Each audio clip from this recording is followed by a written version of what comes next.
In the heart of New York City, where the glittering lights of skyscrapers cast long shadows across the bustling streets, a dark and twisted secret lurked beneath the veneer of wealth and success.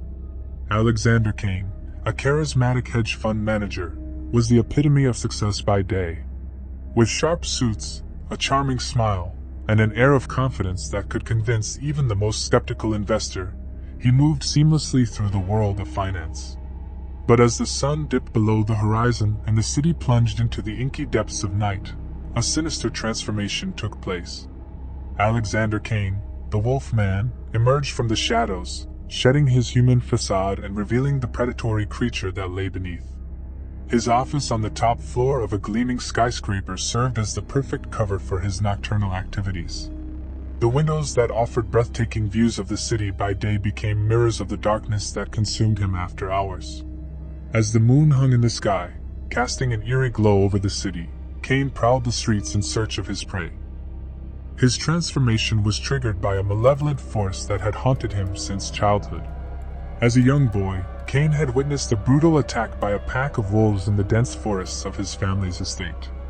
The traumatic event left an indelible mark on his psyche, imprinting upon him a primal fear that would later manifest in horrifying ways.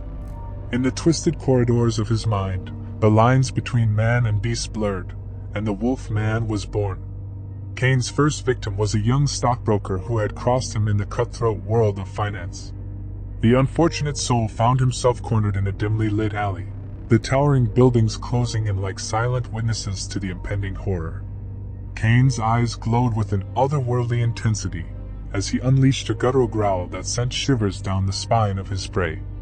The transformation was swift and brutal. The sleek businessman morphed into a hulking creature, covered in coarse fur, with elongated claws and fangs that dripped with saliva.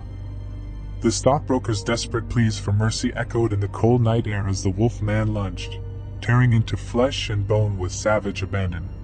From that moment on, the streets of New York City became the hunting grounds for the Wolf Man.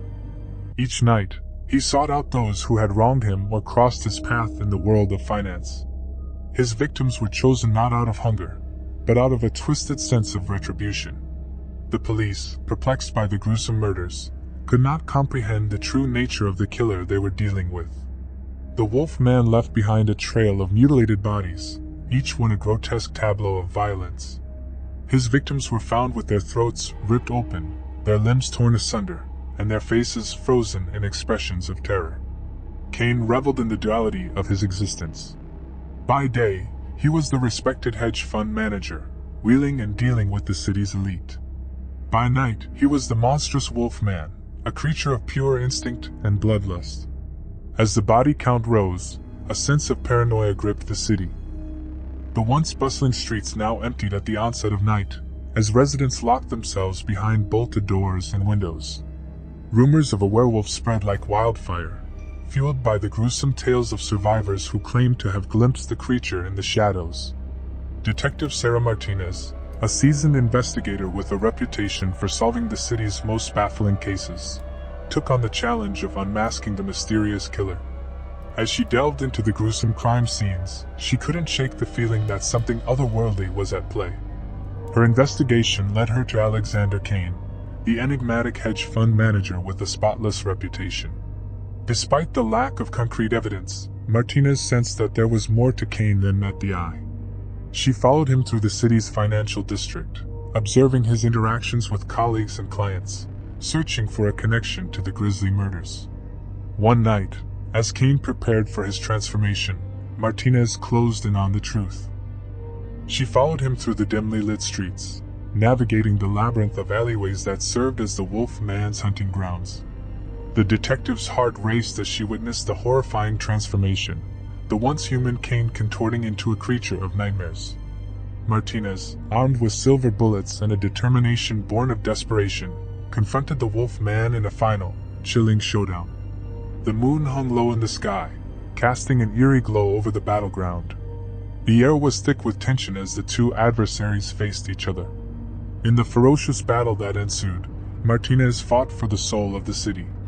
Each silver bullet she fired echoed through the night, a desperate plea for justice. The Wolf Man, fueled by a feral rage countered with primal strength and agility. The streets became a macabre arena where humanity clashed with the monstrous. As the final confrontation reached its climax, Martinez's determination prevailed. The Wolfman, weakened by the silver that coursed through his veins, succumbed to the relentless assault.